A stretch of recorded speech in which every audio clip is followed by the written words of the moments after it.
Cuando son las 10 horas 4 minutos, establecemos este contacto con el senador por la coalición cívica dentro del espacio de Juntos por el Cambio, Andrés de Leo. Yo les comentaba hace un rato que ayer manteníamos una comunicación con la doctora Maite Lavado, la directora de Asociaciones Civiles, acerca del tratamiento de un tema que se va a llevar a cabo mañana en la legislatura de la provincia de Buenos Aires, y justamente queríamos chequear un poco esto en el sentido de que mañana oposición y oficialismo van a tratar este tema. Seguramente hay posiciones encontradas, como las hay siempre en los proyectos, pero creo que hay algún grado de armonización previa. Y esto es justamente la pregunta para Andrés. ¿Cómo estás, Andrés? Buen día. Hola Ricardo, un gusto, ¿cómo les va? Bien, muy bien, Andrés. Y gracias por atendernos. No, por favor. Yo sí escuchaba ahí la introducción, Ricardo, y efectivamente es así. Mañana, si no hay ninguna situación que modifique la sesión, digamos, porque la verdad es que lamentablemente el gobierno provincial permanentemente va generando sorpresas que muchas veces trastocan los acuerdos políticos, como por ejemplo que en el día de ayer emitió un decreto, antes de ayer emitió un decreto tratando de alguna manera cooptar o llevarse los pliegos que estaban para el tratamiento en la sesión de una forma arbitraria y un abuso de poder y una violación y una intromisión del Poder Ejecutivo en el Senado, ¿no es cierto?, en la legislatura. Pero bueno, si no hay sorpresas, mañana nosotros vamos a estar tratando con modificaciones este proyecto de asociación que vos mencionás, y en principio con unanimidad, porque la semana pasada, después de un arduo debate, hemos logrado hacer un despacho en conjunto, tanto oficialismo como oposición. Bueno, yo me refiero a, recién estaba hablando de esto, justamente haciendo alusión a una nota del profesor de Pablo hoy en el diario La Nación, acerca de los recursos, acerca de estos planteos que estamos viendo en todos los cables de noticias de la policía de la provincia de Buenos Aires. Pero antes de entrar en el tema de la policía, que me interesa conversarlo con vos, yo hacía cuestiones que tienen que ver con entidades que la propia sociedad va generando muchas veces para tapar los huecos que los propios gobiernos van dejando a través de su gestión. Y me preguntaba si estamos en condiciones, sensatamente analizado esto, ¿no?, más allá de las estrategias políticas, más allá de populismos o no populismo, más allá si esto nos sirve o no nos sirve desde el punto de la especulación, ¿no? Está la provincia, la funcionaria habla de 14.000 entidades de este tipo, y dentro de las propuestas está la de tarifa cero y consumo real de servicios públicos durante la emergencia, con donación de deudas documentales entre la Dirección de Personas Jurídicas, constitución por instrumento público y con paridad de género, excepción del impuesto inmobiliario. Bueno, caja de ahorro gratuito sería lo de menos, y una serie de consideraciones. Pero yo quiero hablar estrictamente del tema de los recursos y de cómo se comprometen los recursos a través de este tipo de situaciones. Ustedes, como oposición, obviamente con la responsabilidad que tienen, han analizado bien a fondo el tema de qué le significa al Estado darles estas prerrogativas a las asociaciones civiles. ¿Cuánto cuesta esto para el erario provincial? Mirá, esto ya estaba dentro del marco de las readecuaciones presupuestarias que el gobernador tenía la facultad de hacerla, y de hecho estaría para hacerlas. En otros casos hay que entender que hoy la situación de la mayoría de estas asociaciones son directamente de no ingreso de estos fondos, y el hecho de que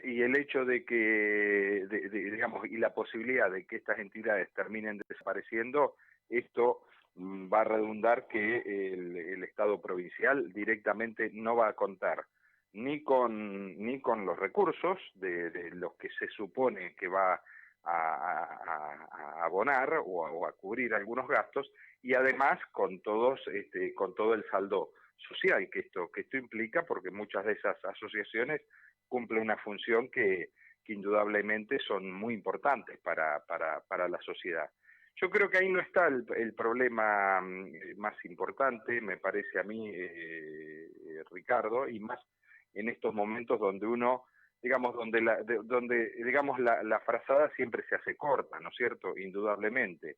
A mí me parece que el problema con este proyecto de ley que hubo es, de alguna manera, una intencionalidad política de parte del Ejecutivo de generar expectativas sobre las entidades, sobre las asociaciones, y después de intentar siempre, digo, en vez de buscar el consenso para tratar de que entre todos podamos sacar el mejor proyecto, de alguna forma el Ejecutivo, que no cuenta con la mayoría en la legislatura, fundamentalmente en el Senado, entiende que esta es la forma política de presentar un proyecto, de embalar a las entidades y después de acorralar a la oposición diciendo que la oposición no quiere ayudarlo.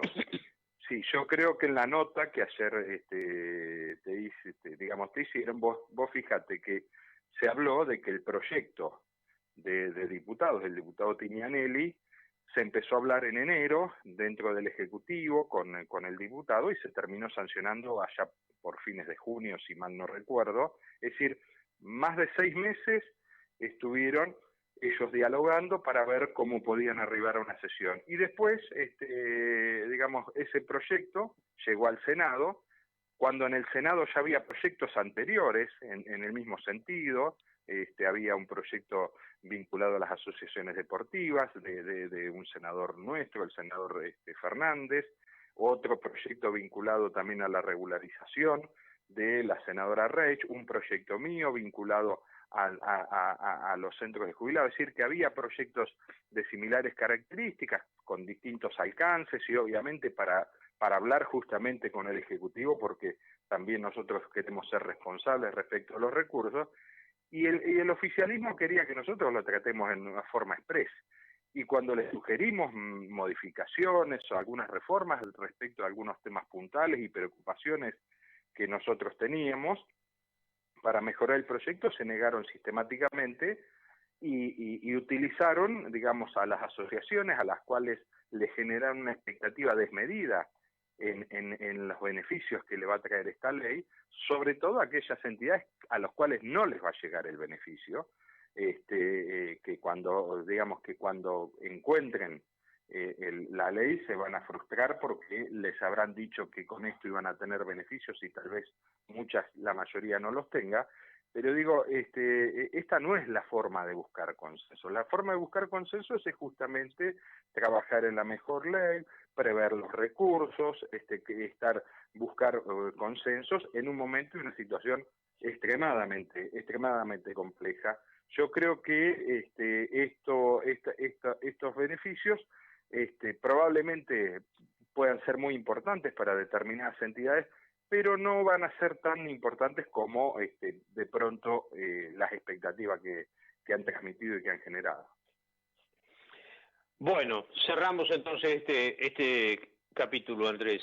Estamos viviendo a través de los medios, de todos los medios, yo lo estoy mirando y seguramente por ahí estarás haciendo lo mismo vos, si estás en algún lugar que lo puedas hacer, a través de los cables de noticias, la difusión del reclamo de los policías bonaerenses, ¿no? Que ya no se limita a un solo lugar, sino que se ha extendido a casi toda la provincia. ¿Qué mirada tenés? ¿Cuál es tu interpretación de estos hechos?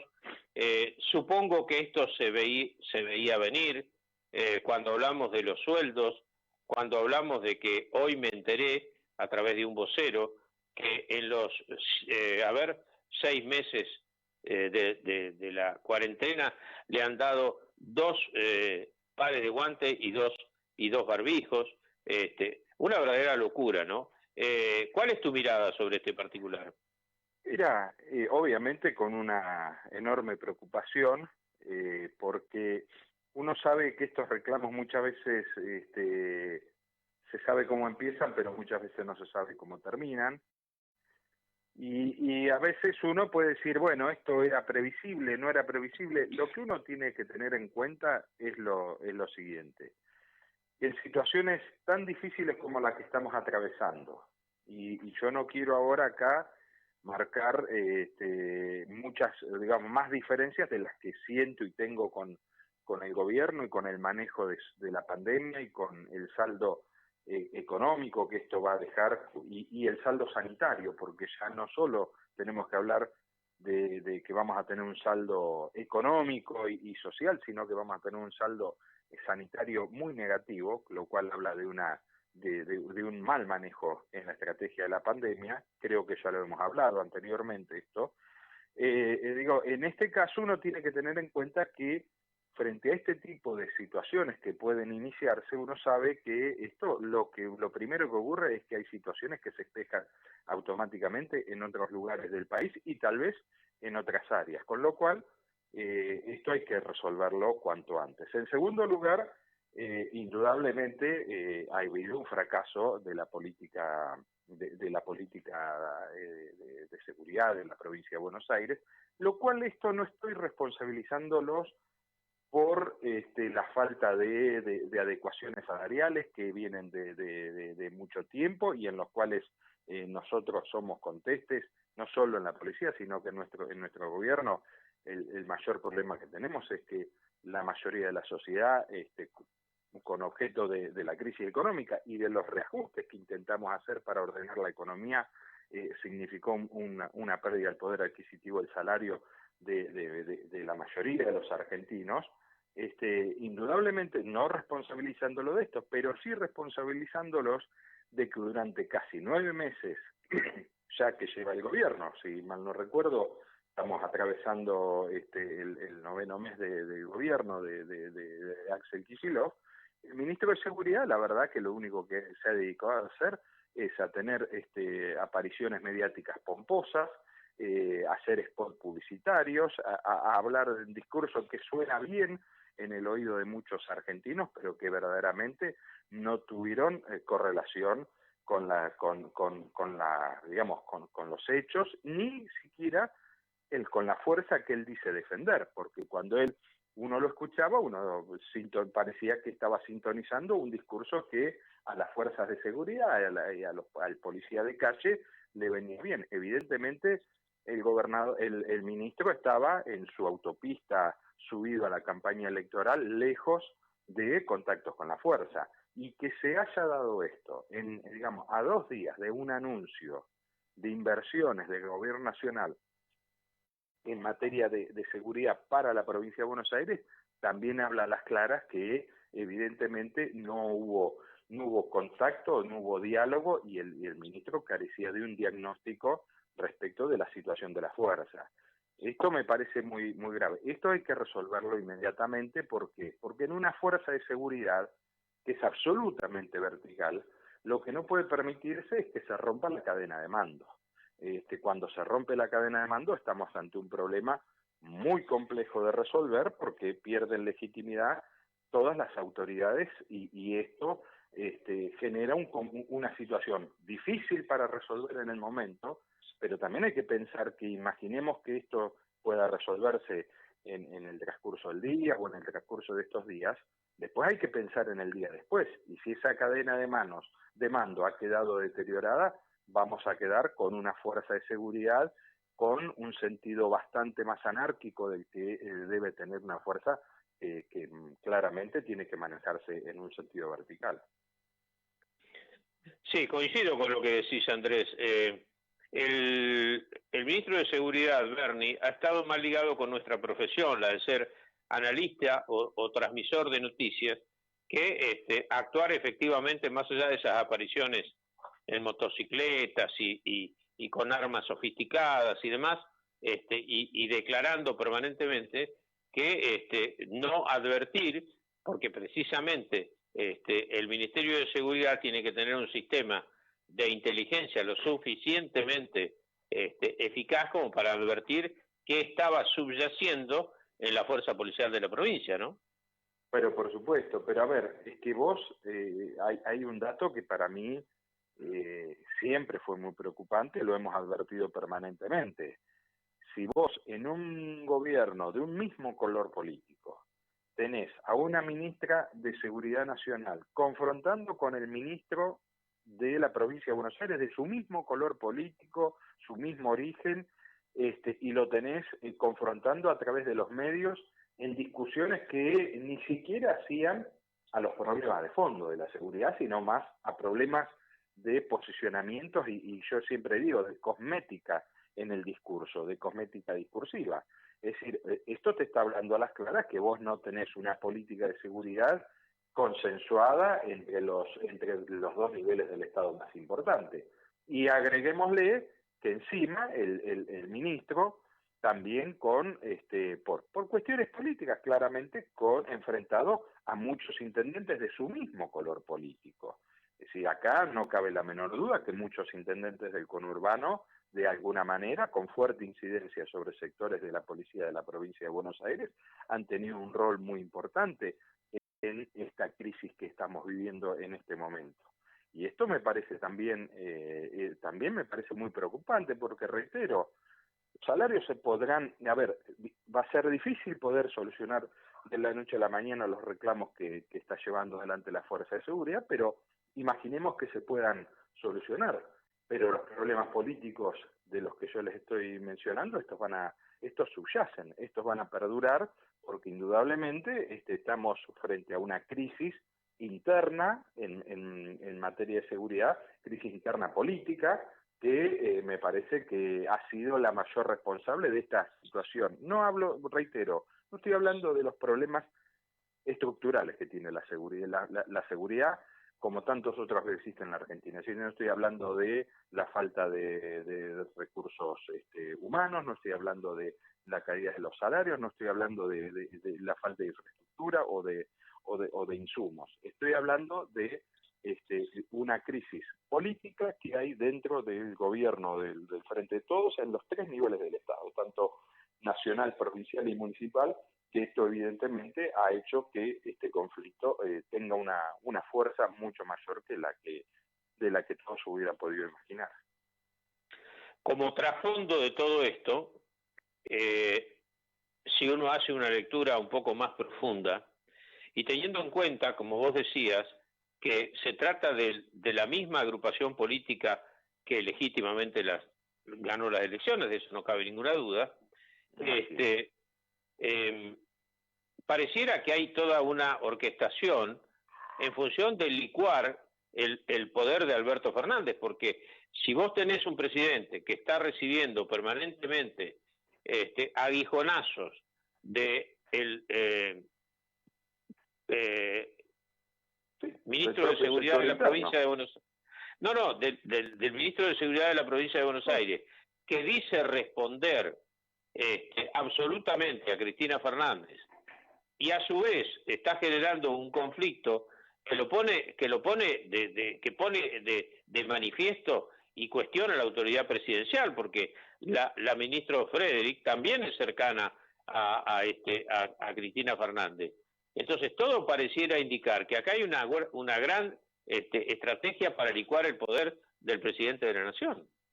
Es muy probable que esto sea así. A ver, en principio esto estaba dentro de las especulaciones y las conjeturas que se tendían alrededor de la candidatura o de la fórmula presidencial, habida cuenta que pocas veces se ha visto que quien ostenta el poder, o el poder más importante, o el poder, se ponga en el lugar de vicepresidente y ponga de presidente a otra persona. Es decir, esto me hizo recordar de alguna manera un poco a la situación de Tinelli con Matías Lamen. Si todo el mundo sabía que el poder fuerte lo tenía en su momento Marcelo Tinelli. Digo, en este caso todos tenían en claro que la persona con poder, la mujer, era Cristina Fernández de Kirchner.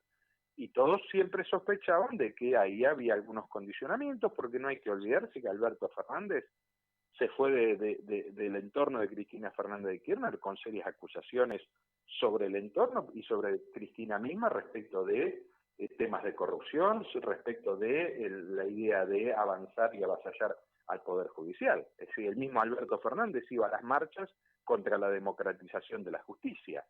Entonces, estas cosas evidentemente tienen sus implicancias, pero está claro que en el devenir de los hechos estas conjeturas, estas hipótesis que podrían ser especulaciones políticas, evidentemente van cobrando día a día más fuerza, pero lo peor de todo no es que estamos hablando de que se está de alguna manera condicionando o socavando la imagen del presidente. Lo que está ocurriendo esto es que no es solo eso, sino que se está socavando la base económica y social y institucional de la Argentina. Esto es más grave todavía y me parece que sobre esto nosotros tenemos que estar bastante en alerta y asumir con mucha responsabilidad.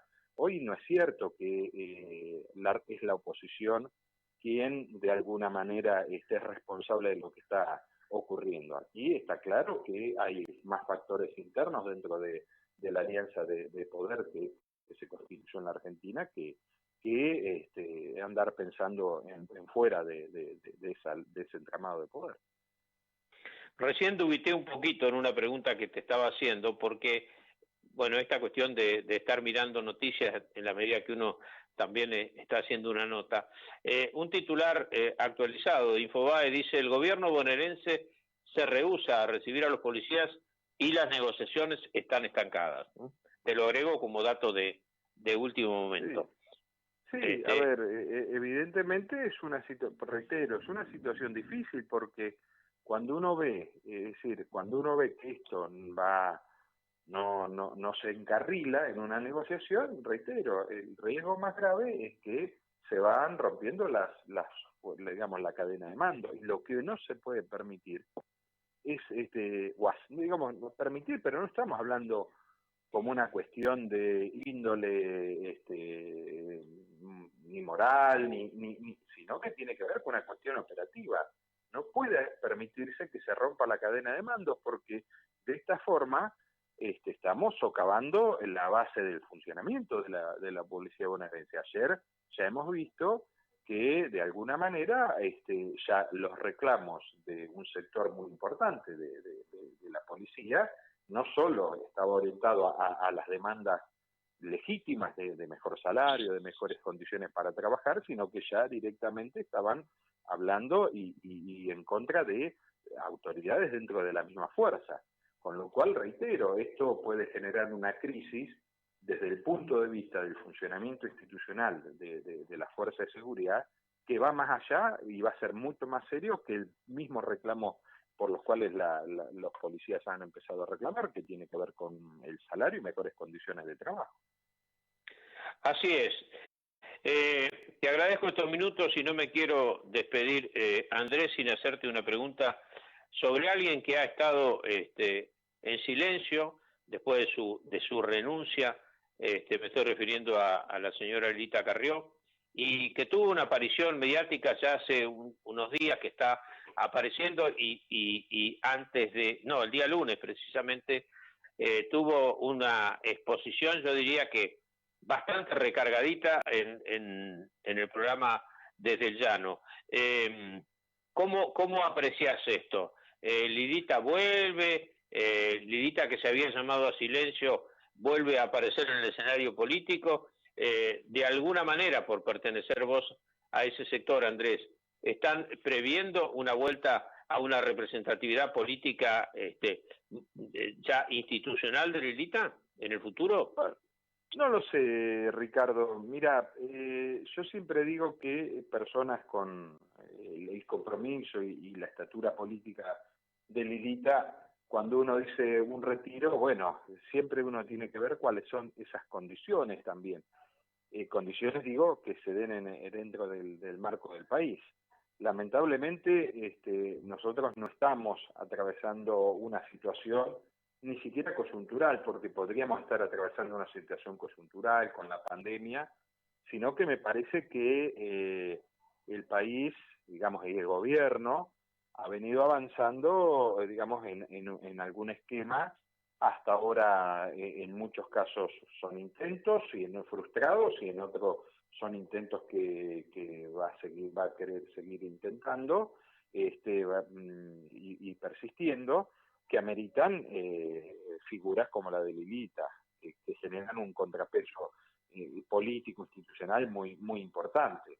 No olvidemos que el gobierno ha pretendido, por un lado, avanzar en un esquema de expropiaciones que utilizó a la empresa Vicentín como una especie de globo de ensayo, y efectivamente, cuando el presidente creyó que, como dijo, que la gente iba a salir a aplaudir, la gente salió a criticarlo, porque me parece que el presidente de alguna manera no está comprendiendo ni comprendió cuál fue el resultado electoral cuando él ganó. Él ganó, es cierto, pero no ganó para avanzar en las cosas que la sociedad quiere, sino que para solucionar los problemas que él se comprometió a hacer, que era mejorarle los salarios a los jubilados, de ir avanzando en la eliminación de la especulación financiera, en fin, de poner en marcha el sistema productivo del país, y bueno, la verdad es que ha hecho todo lo contrario, y la pandemia agudizó esto. Pero por otro lado, después viene lo otro que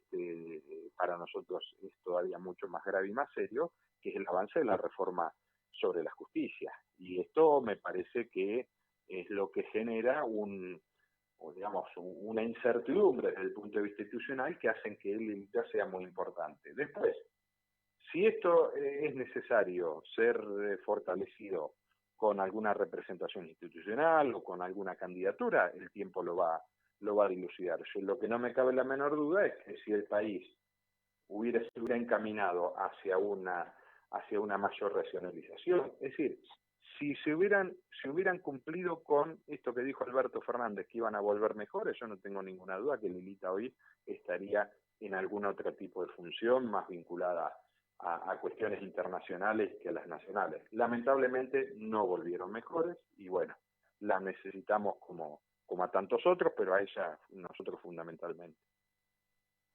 Te hago una simple reflexión. Creo que te habrás enterado que anoche, como información ha sido un poco tapadita, apareció la posibilidad de un ingreso por el Senado de la Nación de un nuevo intento, esta vez parlamentario, de la privatización, de la expropiación de Vicentín. Bueno, a ver, es verdaderamente es provocativo. Eso es provocar más la grieta. Evidentemente hay algunos intentos de algunos sectores. A ver, nosotros tenemos que comprender que el gobierno del Frente de Todos tiene una matriz muy fuerte en el kirchnerismo, en Cristina Fernández de Kirchner, en el kirchnerismo. Pero estaba claro que Cristina no alcanzaba a ganar con esto y necesitó de ampliar esa base de representación, y bueno, ahí surgió la candidatura de Alberto Fernández, que había sido crítico de ella.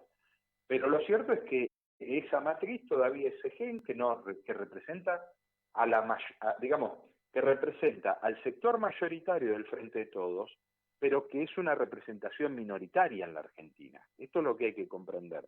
Ellos pretenden establecer una hegemonía a través de esa mayoría del acuerdo con una minoría. Y esto me parece que va a generar cada día más rechazos. Y la verdad es que ellos supuestamente no venían para agrandar la grieta. Esto me parece que es una provocación, porque es una provocación a la sociedad, pero también es una provocación a la misma decisión del presidente, que dijo que retiraba el proyecto y que se había dado cuenta que no contaba con los apoyos. En el medio de una pandemia, en el medio de una situación tan crítica desde el punto de vista social, en el medio de que se han multiplicado usurpaciones a lo largo y a lo ancho del territorio nacional, y que además muchas de estas usurpaciones ponen en conflicto y en crisis al mismo gobierno, que tiene funcionarios que opinan una cosa y funcionarios que otra. Hacer esto me parece que es provocar aún más un nivel de conflictividad que me parece que le hace muy mal al gobierno, y no tengo ninguna duda, le hace muy mal al país.